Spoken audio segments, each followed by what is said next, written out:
한국교회 주요 교단의 대표자 협의체인 한국교회 교단장 회의가 예장백석 교단 주관으로 정기총회와 신임총회장 환영 감사 예배를 개최했습니다.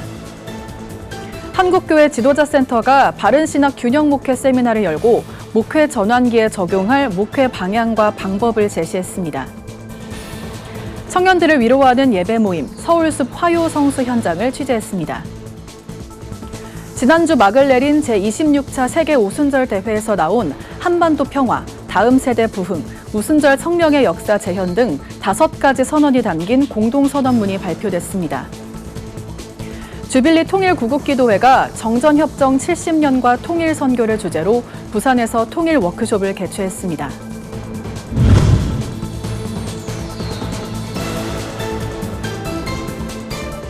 시청자 여러분 안녕하십니까? 구TV 뉴스입니다. 한국교회 23개 교단 대표들의 연합체인 한국교회 교단장 회의가 정기총회와 신임총회장 환영 감사 예배를 열었습니다. 한자리에 모인 교단장들은 한국교회의 연합을 강조하고 이웃과 세상을 향해 한 걸음 나아가자고 다짐했습니다. 정성광 기자의 보도입니다. 한국교회 교단장 회의 제16차 정기총회가 18일 천안 백석대학교에서 개최했습니다. 소속 교단이 돌아가며 정례회의를 주최하는 관례에 따라 이번엔 대한예수교장로회 백석총회가 회의 개최를 담당했습니다. 이날 정기총회는 12명의 신임 교단장들을 초대해 환영 감사 예배를 겸해 진행됐습니다. 총회에 앞서 축사를 전한 예수교 대한선결교회 이상문 직전총회장은 신임 교단장들을 격려하고 한국교회의 연합과 화합에 앞장서줄 것을 요청했습니다. 여러분들이 교단장이 되신 것은 각 교단의 대표 수장도 되셨지만 또 하나는 한국교회의 연합, 화합, 또 우리가 하나 되는 것을 하나님께서 원하셔서 이때에 세워주신 걸로 생각됩니다. 여러분들 때문에 한국교회가 더욱 화합하고 하나 되는 아름다운 흔적을 써내려가는 그런 도구로 선택되셨음을 진심으로 축하드리고. 이어진 정기총회에선 차별금지법, 종교인 과세, 기독교 사학과 관련한 올해 대응 결과를 발표하고 문화유산, 성탄절 명칭 변경, 기후위기를 2023년 한국교회 주요 과제로 다룰 것을 제시했습니다. 예장백석 장종현 총회장은 한국교회 연합의 사명을 강조하며 분열된 교단들이 한국교회에 주어진 과제들을 진실함으로 해결해 나가자고 독려했습니다. 한국교회 분열은 사실 부끄러운 일입니다. 한국교회가 분열을 거듭하는 이유는 자기의 명예와 전통을 중요시하고 내가 속한 교단의 교리와 신앙만을 앞세우는 이번 회기 총회장님들께서 하나님의 뜻에 소망을 두고 행함과 진실함으로 한국교회 연합에 우리 다 같이 마중물이 되었으면 좋겠습니다. 교단장 회의는 예장 합신 총무 김미련 목사를 신임 감사로 선임하고 차기 일정을 기독교 대한선결교회 주관으로 내년 2월 개최하기로 확정했습니다. 구TV 뉴스 정성광입니다. 한국교회 지도자센터가 지난 이틀간 바른신학 균형 목회 세미나를 열고 온라인 사역이 중요해진 포스트 코로나 시대 목회 환경 변화에 따른 목회 가이드를 제시했습니다. 참석자들은 세미나에서 제시된 대면과 비대면 병행 목회를 어떻게 받아들였을까요? 김효미 기자가 보도합니다. 한국교회 지도자센터 주최로 열린 제16회 바른신학 균형 목회 세미나가 경기도 여주에서 개최됐습니다. 목회 전환기의 목회 재설정과 재가동을 주제로 열린 이번 세미나는 엔데믹 시대에 어려움을 겪는 목회자들에게 목회 방향을 제시하고 내년 목회에 실질적인 도움을 주자는 게 목표입니다. 세미나는 개회 예배와 강연에 이어 목회자 실태보고, 목회 전환기의 목회 계획과 실천 등의 주제로 나눠 진행됐습니다. 한국교회 총연합 류영모 대표회장은 개회 예배에서 목회자들의 회복을 강조했습니다. 류 목사는 절대절명 위기의 순간에 처한 우리는 하나님께로 돌아가야 한다며 위기 상황일수록 하나님에게 가슴앓이 하는 사람이 진정한 지도자라고 설명했습니다. 그러나 우리는 고개를 들고 하나님을 바라보는 사람이잖아요. 땅을 보면 모든 게 절망적이거든요. 그래서 우리는 고개를 들고, 그래서 우리 믿음의 사람들은 현실을 정확하게 분석하지만은 우리가 하나님을 붙들고 말씀을 붙들고. 올해 세미나 총 책임을 맡은 장은길 장신대 교수는 포스트 코로나 시대에 어려움을 겪는 목회자들을 위해 한소망 온라인 목회 매뉴얼을 만들고 책자화해 전국 교회에 발송, 목회 사역에 도움을 주고 있다며 이번 세미나를 통해 준비된 교회가 되자고 독려했습니다.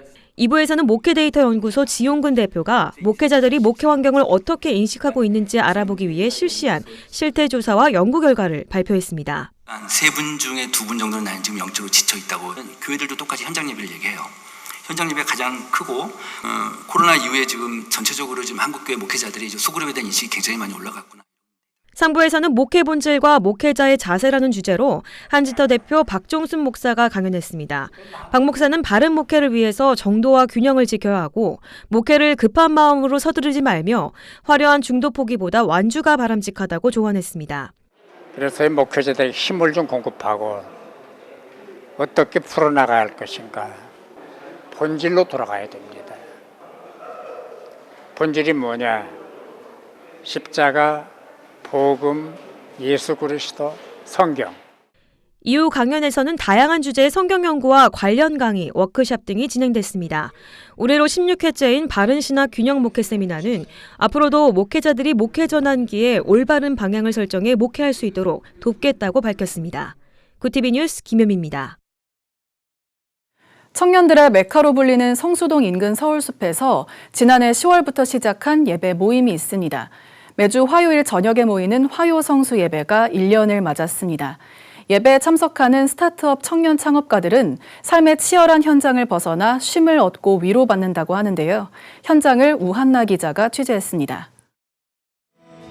계단식 의자 위 오로지 전구만으로 빛을 낸 공간에 통기타와 카혼 반주가 시작됩니다. 공연이 시작되는 듯 보이지만 청년들이 모여 예배하는 현장입니다.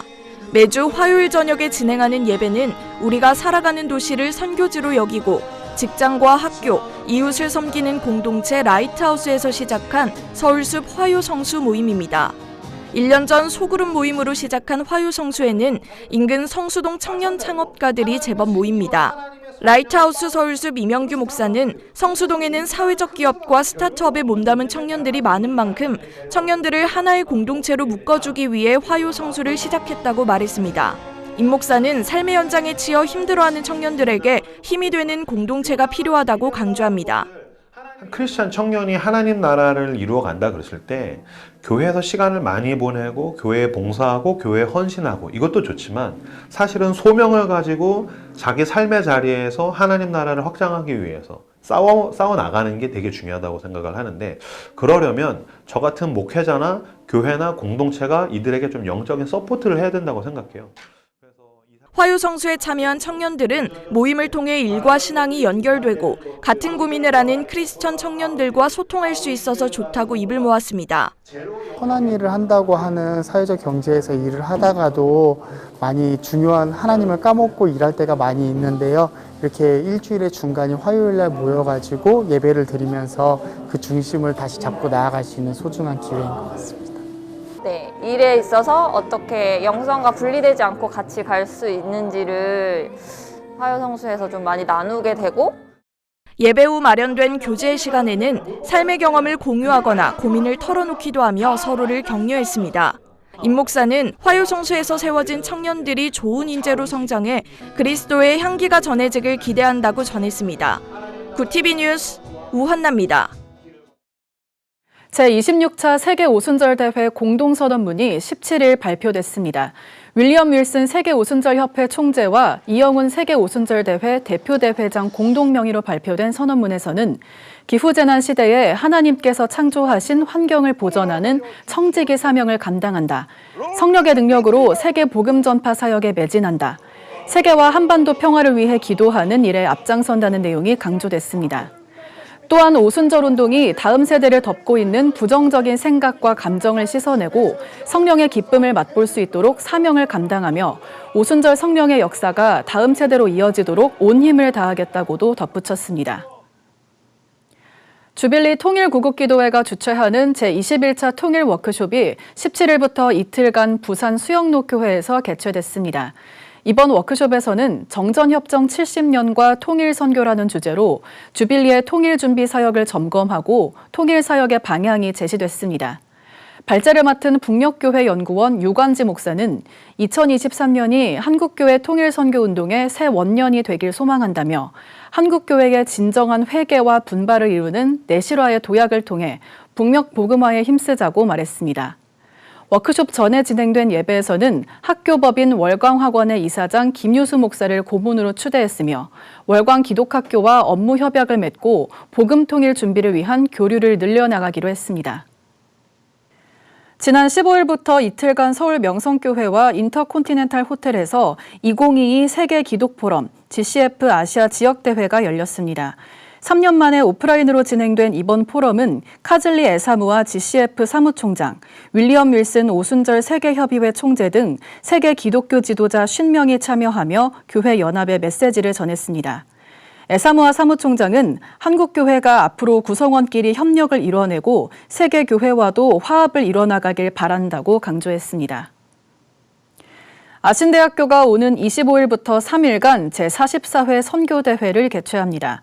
팬데믹을 넘어서 땅끝까지를 주제로 열리는 이번 선교대회는 코로나19 팬데믹 이후의 선교 전략과 패러다임의 전환을 모색하는 자리가 될 전망입니다.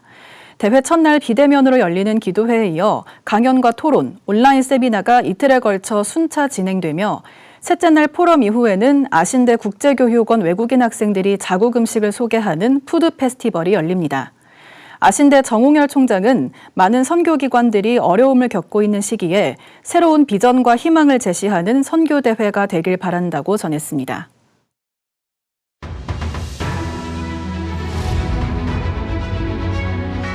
오늘의 이슈 포커스입니다. SK CNC 데이터 센터 화재로 시작된 카카오 서비스 장애 복구 작업이 계속되고 있습니다. 카카오는 18일을 기준으로 카카오와 다음의 메일 복구 작업이 완료된다고 밝혔습니다. SK CNC 측은 전원 공급 장치 교체를 위한 자재를 모두 확보했다며 이르면 19일 중으로 복구가 마무리될 것으로 전망했습니다. 한편 이날 과학기술정보통신부는 해당 사고와 관련해 점검 회의를 열고 카카오 주요 서비스가 대부분 정상화됐음을 공식적으로 발표했습니다. 북한의 잇따른 도발로 한반도의 긴장이 높아진 가운데 한국과 미국이 이달 말 대규모 공중연합훈련을 실시할 예정입니다. 최근 우리 군은 오는 31일부터 11월 4일까지 미 공군과 연합해 2022년 전투준비태세 종합훈련을 진행한다고 밝혔습니다. 이번 훈련에는 우리 전투기 140여 대와 미군 최첨단 스텔스기 F-35B 등 100여 대가 참가해 강력한 대북 경고 메시지를 보낼 것으로 전망됩니다. 그룹 방탄소년단이 팀의 맏형 진을 시작으로 순차적으로 군에 입대하겠다는 뜻을 밝힌 가운데 국방부가 방탄소년단이 군복무 중에도 일부 행사에 참여할 수 있을 것이란 입장을 내놨습니다. 국방부는 18일 정례 브리핑에서 BTS의 입대 후 공연 허용 범위와 관련해 공익 목적의 국가 행사나 국익 차원에서 진행되는 행사에 본인이 희망한다면 참여 기회를 제공하겠다고 밝혔습니다. 제주 마라도 인근 해상에서 갈치잡이 어선이 전복돼 선원 4명이 실종되는 사고가 발생했습니다. 서귀포 해양경찰서는 18일 새벽 3시쯤 사고가 난 어선의 선주로부터 최초 신고를 접수받았고 약 2시간 뒤 마라도 남서쪽 6.8km 해상에 위치한 사고 지점에 도착해 선체가 뒤집힌 어선을 발견했다고 밝혔습니다. 해경은 이날 오전 기준으로 사고가 난 어선에 한국인 2명과 외국인 2명의 선원이 타고 있었던 것으로 추정하고 수색 작업에 나섰습니다. 구TV 뉴스 권현석입니다.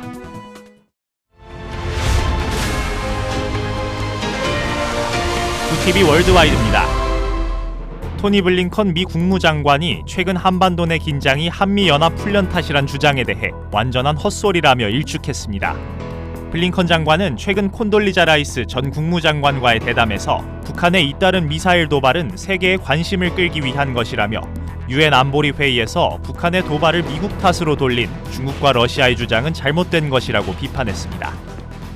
100여 명에 달하는 우크라이나 여성 포로들이 현지 시간 17일 러시아와의 포로 교환으로 석방됐습니다. AFP 통신에 따르면 이날 안드리 예르마크 우크라이나 대통령 비서실장은 108명의 여성이 우크라이나로 귀환했다며 이번 전쟁 이후 석방된 포로 전원이 여성인 것은 최초라고 밝혔습니다. 이번 교환으로 우크라이나에 붙잡혀 있던 72명의 러시아 민간 선원 역시 러시아로 귀환했습니다. 일본 여야 국회의원들이 태평양 전쟁 A급 전범이 합사된 야스쿠니 신사에 또다시 집단 참배했습니다. 일본 교도통신은 당파를 넘어 구성된 신사참배 모임 소속 약 90명의 의원들이 야스쿠니 신사 추계제사 이틀째인 18일 오전 집단 참배했다고 보도했습니다. 해당 모임의 집단 참배는 지난 4월 춘계 제사 이후 6개월 만입니다. 앞서 일본 기시다 총리는 지난 17일 야스쿠니 신사의 공물을 복납한 것으로 전해졌습니다. 잉글랜드 프리미어리그 토트넘의 손흥민 선수가 프랑스 파리에서 열린 2022 발롱도르 시상식 후보 30명 중 11위에 올랐습니다. 세계 축구계의 최고 권위 시상식인 발롱도르에서 지난 2019년 이미 아시아 선수 최고 순위인 22위를 기록했던 손흥민 선수는 18일 자신의 기록을 갈아치웠습니다. 영예의 1위에 오른 레알 마드리드의 공격수 카림 벤제마 선수는 생애 첫 발롱도르를 안게 됐습니다. 한편 포르투갈의 슈퍼스타 크리스티아노 호날두는 20위에 올랐고 손흥민의 영혼의 단짝 해리케인 선수는 21위를 기록했습니다. 구티비 뉴스 권현석입니다.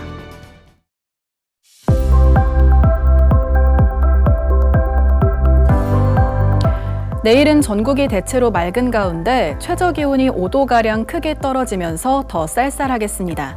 강풍을 동반한 날씨에 체감온도가 더 떨어질 것으로 보이는데요. 기온 변화가 심한 만큼 건강관리에 각별히 유의하시기 바랍니다. 이어서 전국 날씨입니다. 내일 한낮 최고기온은 서울과 강릉 17도가 예상됩니다. 남부지방은 광주 18도, 부산 19도, 제주는 17도를 보이겠습니다. 날씨였습니다. 사상 초유의 플랫폼 장시간 장애 사태가 단순한 국민적 불편을 넘어 국가 비상사태 시 일어날 위험까지로 확산하고 있습니다. 과기부 장관도 사과할 정도로 정부는 사태를 심각하게 보고 있습니다. 글로벌 IT 기업들이 분산 운영과 보안을 최우선으로 내세우는 만큼 국내 기업도 사전에 사태를 인식했어야 한다는 지적입니다. 지금으로서는 재발 방지가 우선입니다. 이상으로 뉴스를 마칩니다. 함께해 주신 여러분 고맙습니다.